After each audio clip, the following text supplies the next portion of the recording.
I published my first newspaper illustration on July 21st, 1969. I was 17 years old. It was the day after the first moon landing. I worked as a headline writer at the daily paper in my hometown, Fulton, Missouri.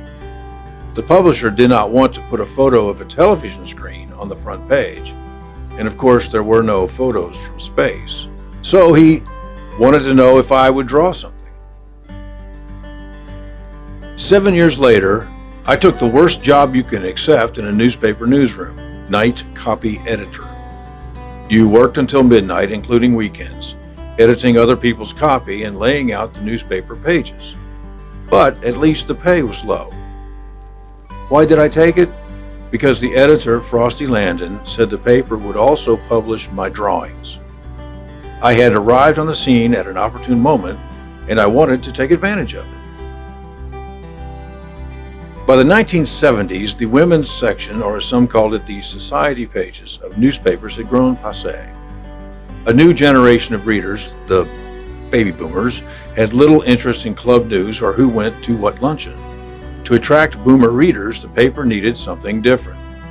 That's when the daily feature section arose. Newspapers had long published so-called feature stories. The entire feature section, though, was something new. It created the demand for a feature story every day, one with broad appeal that would carry an entire section. Soon, the daily feature story, bundled with columns, puzzles, comics, and television listings, would come to be almost a fourth of the entire paper. In Roanoke, Sandra Kelly was the first editor of this new department. Confronted with this instant demand, editors and writers simply looked out the window for inspiration. They would write and publish about the world around them. The 2 decades that followed were the best years for newspaper illustration. I published thousands of drawings in that period, at least one a day, and I held on to a few. Here are some.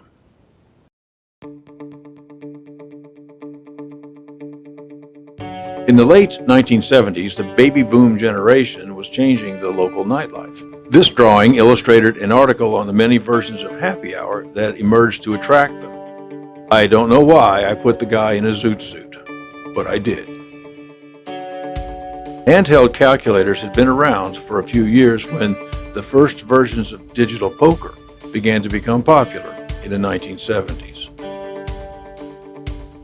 Roanoke's Natural Food Co-op appeared in the mid-1970s and grew from there, reflecting a national trend. Before the 1980s, less than 15% of Roanoke Valley residents had college degrees. This was changing rapidly. Along with the change came the need for white-collar jobs. Talk radio revived the long-dormant AM channels and put them back in competition with the FM stations that had pushed them aside. The word geek began to gain new meaning in the early 1980s. It needed translation. As more and more items became digital, everything seemed to tell you what time it was. The digital age comes hard if it enters your life in the middle. It comes easy if you are born into it. A new generation imagined itself to be more youthful as it aged. A new phrase was born. 65 is the new, well, you fill in the blank. This meant that entire families could consider themselves cool. At the same time, it was recognized that you shrink as you age, and that gray hair is inevitable. But you can stay in love as you age. A trend in advertising, more and more ad plot lines made Dad the foil or a fool. When Valley View Mall opened in the mid-1980s, the big box stores followed, including Toys R Us, which local mom and pop stores saw as a losing battle, which it was. By the mid-1980s, about half of grocery stores had barcode scanners. A growing trend in the 1980s, more garlic than you really needed or wanted, showed up on new dishes. Smoking bans appeared on airplanes in the 1980s. Within 10 years, it worked its way into the workplace. Another trend, new and gentler kinds of incarceration for white-collar crime. In the 1990s, the word halfbacks entered the language as a description of Northerners who moved a few states north after first moving to Florida. Although duct tape had been around for a long time, the name entered the language as the go-to fix-all in the 1990s.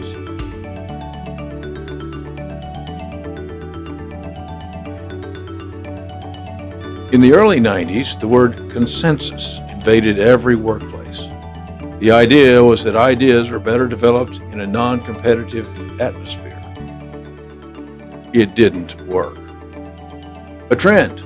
Parents were hosting ever more elaborate birthday parties. It could be a pain in the... One thing that didn't change much, country music. Why? Because it makes you cry. Much was said about the changing roles of women in those years, the dual burdens of career and household. Boomers were having families, leaving the mom with too much to do, including the cleaning of the fridge. There were frenetic vacations, and the emergence of the female football fan. Feature stories began to dish out therapeutic advice. There was counseling on everything from marriage and child rearing to pop psychology to personal growth. Here's one on the benefits of a sunny disposition and the pursuit of happiness, coping with office politics, and the humiliation of a bad performance review. Newsflash, men and women are different. That's why relationships need communication, so that you can make different lifestyles work together. Can't resist the temptation to snoop? Don't worry, it's natural. Same with diaries. It's also natural to postpone work for pleasure. If you had children, we had advice for you. In the 1990s, a new phrase entered the language, helicopter parents. Why? Because children are thought to be so vulnerable, which is why fathers are so important. Without guidance, kids can act out or overdo the clown act. Kids need help coping with the monster under the bed or adjusting to changes at school or managing homework or dealing with coaches who run up the school. There was practical advice too, and plenty of it. Here, just add the words, how to. Get organized. Manage a budget. Manage a budget and a marriage. Manage your taxes. Hold a yard sale. Deal with poison ivy. Find the right summer camp.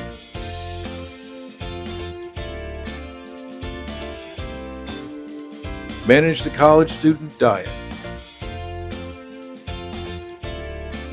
Introduce your kids to culture. Grow tomatoes and use beer.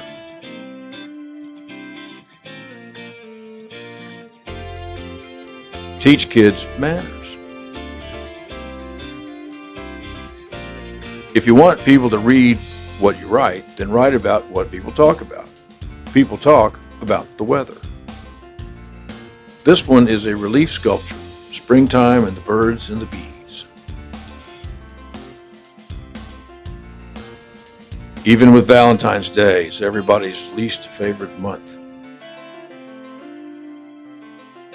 Summertime without deodorant.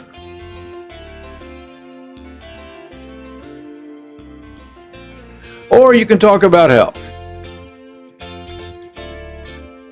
Here's one on treating colds and fevers.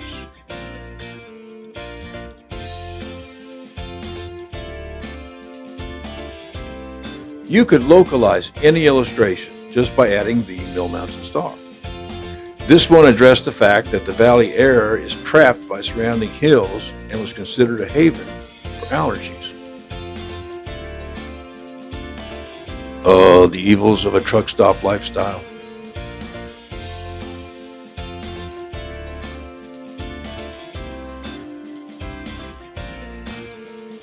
I must have illustrated a dozen stories about coffee.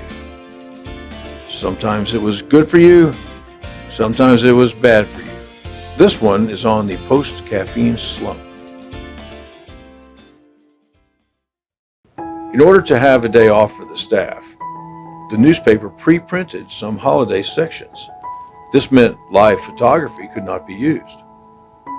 It became a tradition to publish Clement Moore's poem, The Night Before Christmas, on Christmas Eve. It was never a bore to illustrate.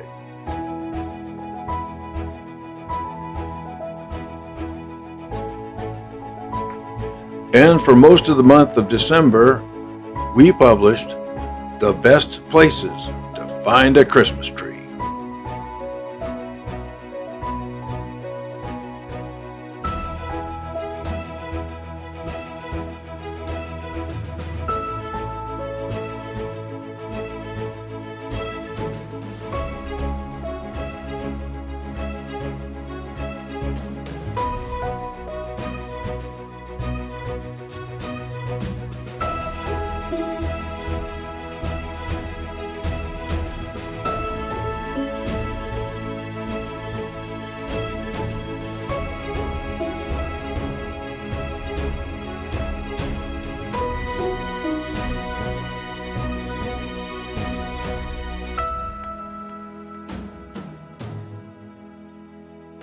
And Christmas was followed by New Year's Day.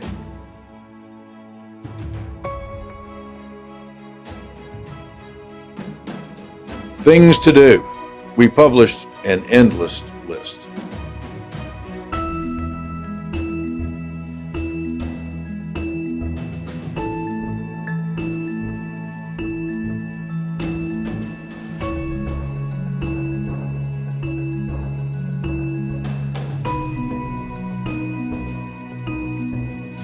Roanoke's Festival in the Park was for many years one of the foremost art, craft, and entertainment festivals in the Mid-Atlantic, and it attracted all walks of life. Here's a review of some of the passing fashions you could see there. There was a travel history of Botetourt County.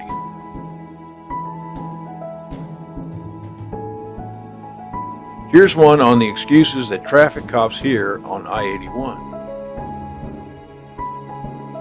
We invited people to send in stories about their own memories. Weddings that didn't go as planned. The first kiss.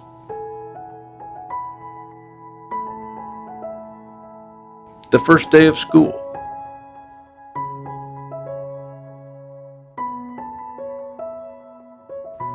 The Boone's Mill speed trap.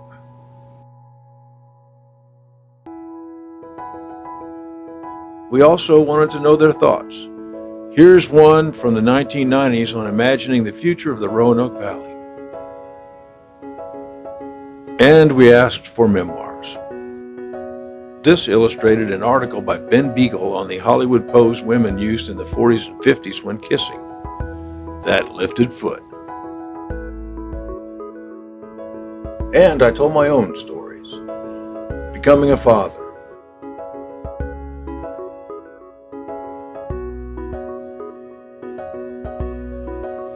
Father's Day.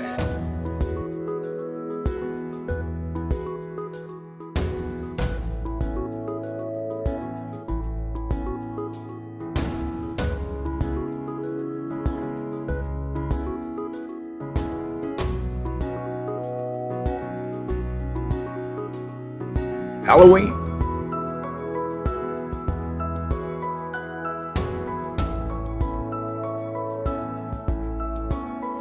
Christmas.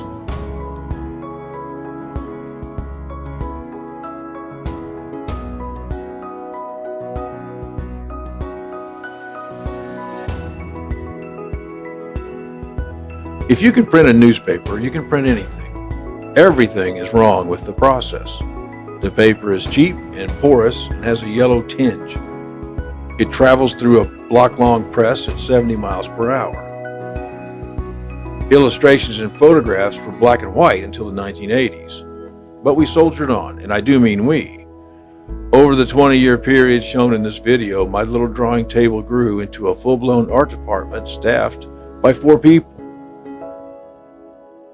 I moved into new media in 1999. The rise of that new media and the decline of newspapers followed. It's been a long goodbye.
I feel lucky that I was there during those 20 best years.